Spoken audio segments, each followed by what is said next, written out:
Well, yes, my name is Lemuel Thomas. A lot of people call me Coach Didi as with a nickname attached to me. So, I embrace it. And I'm the director here at Robert C. Marshall Rec Center. Also, I'm the pastor of Deliverance and Healing Fellowship, and we fellowship at 1610 North Carter Street. So it's all in the same 21217 area. So I've been here at the Rec Center since 2012, but I've been with the Department of Recreation Center pretty much for like 33 years.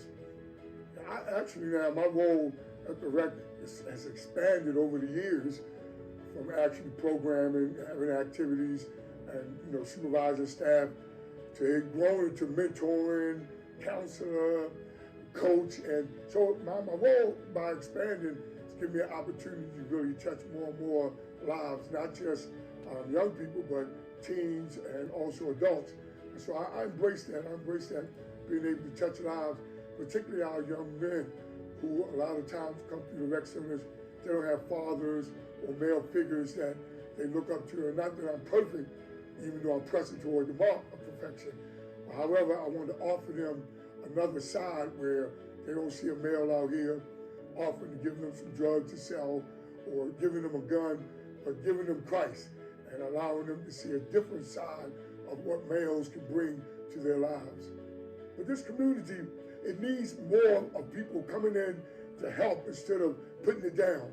Any community that you have, if you constantly have negative, and then those negative vibes rub off to the residents, a lot of times that's what they feel.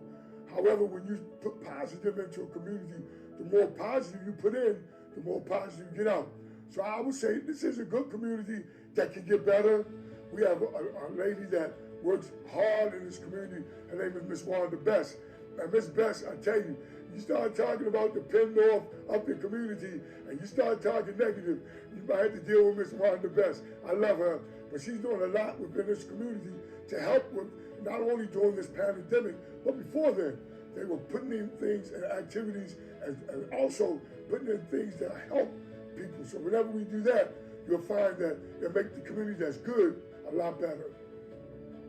I think one of the important things that I see in not only in this community but in our city, I see that a lot of emphasis is being made upon young people, our youth, and how we can guide them better. And so I want to say that again, we know that there's a lot of organizations that do a lot of talking about, we want to help the youth, we want to do this for the youth.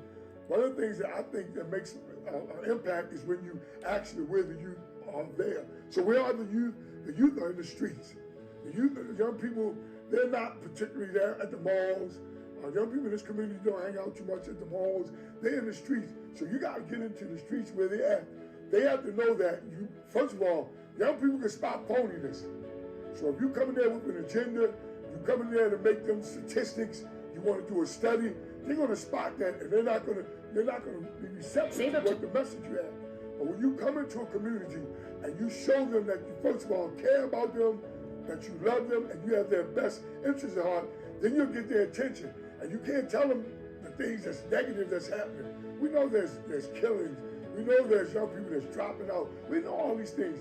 But let's point them to the positive things happening, such as 10-12 sports and organizations that are in the community that have their feet on the ground, they're walking with these young people, talking with these young people, not afraid to put their arms around these young people. Here it is, one of the things that we have to do. Not afraid to tell a young man, man, I love you. And him not looking at you like you're funny. But he really believed that you love him because you cared for him. He told the disciples, what do you have? And so whatever they had, which was the fish and the 5 loaves, he took it, he blessed it, and he fed the multitude. So many times we want to send people away or send them to get some food. No, take them to get some food. Take them to the resources. So that's what our young people want to know. They want to know, can you take me where you're telling me to go? Don't show me where to go. Can you stop your busy schedule? Can you stop what you do for to know me to where I need to go? So that's one of the things I think that we need to do more of with our young people, not only in the 21217, but in this city and even in this state. Start taking people to where we're telling them to go. Because we do a lot of talking, go here, go there, do this. No, take me. And I know I went off a little bit. I ain't going to apologize because I meant every syllable. It's real, it's real, it's real because they hear that. They hear